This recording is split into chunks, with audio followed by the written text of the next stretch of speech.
রহস্যে ঘেরা কেরামতি মসজিদ, এক রাতেই নির্মিত ঐতিহাসিক স্থাপনা। ইতিহাস আর রহস্যকে বুকে ধারণ করে আজ দাঁড়িয়ে আছে আলিপুরদুয়ার জেলার আলিপুরদুয়ার ২ নম্বর ব্লকের শামুকতলা থানার অন্তর্গত কেরামতি মসজিদ। মসজিদের নাম থেকেই এলাকার নাম হয়েছে মসজিদখানা। প্রায় ৫ শতাব্দীর পুরনো এই মসজিদকে ঘিরে আজ শোনা যায় লোককথা, যার সত্যতা নিয়ে বিতর্ক থাকলেও বিশ্বাসে ভরসা রাখেন এলাকাবাসী।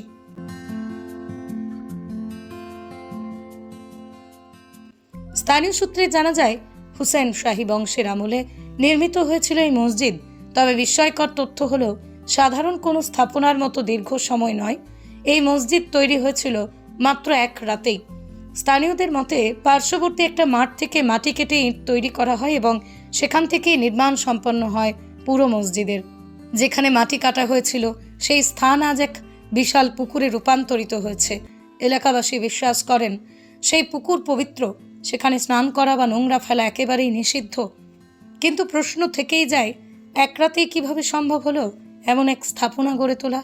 অনেকে এটিকে কিংবদন্তি বললেও ইসলাম ধর্মাবলম্বী মানুষের বিশ্বাস, আল্লাহর দূত বা জিনেরা স্বয়ং এই মসজিদ নির্মাণ করেছিলেন। আশ্চর্যের বিষয়, মসজিদের কয়েকটা প্রাচীন ইটের গায়ে আজও ঘোড়ার খুরের ছাপ দেখা যায়, যদিও কালের নিয়মে তা আজ প্রায় মুছে গেছে।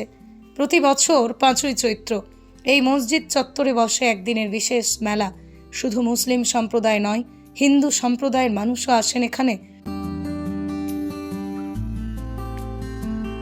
সকলেরই বিশ্বাস, এই মসজিদে আন্তরিকভাবে কিছু প্রার্থনা করলে তা পূর্ণ হয়। স্থানীয় প্রবীণরা জানিয়েছেন, একসময় মসজিদের আঙিনায় একটা শিব মন্দির, কদম গাছ ছিল। যদিও আজ আর সেগুলো নেই। মন্দির নিয়ে এখনও নানা বিতর্ক শোনা যায়। কেরামতি মসজিদ তাই শুধু একটা ধর্মীয় স্থাপনা নয়, বরং একটা স্থানীয় সংস্কৃতি, লোকবিশ্বাস, ইতিহাসের এক অমূল্য নিদর্শন। এই জায়গার উত্তর মসজিদখানা কেরাম মসজিদ কেন বলা হয়? কারণ এই যে আমাদের যে মসজিদখানা, উত্তর মসজিদখানা কেরামতি মসজিদ, এই মসজিদে যদি কোনো লোক কোনো মানসিক নিয়ে আসে, কোনো দিন সে খালি হাতে ফেরে না।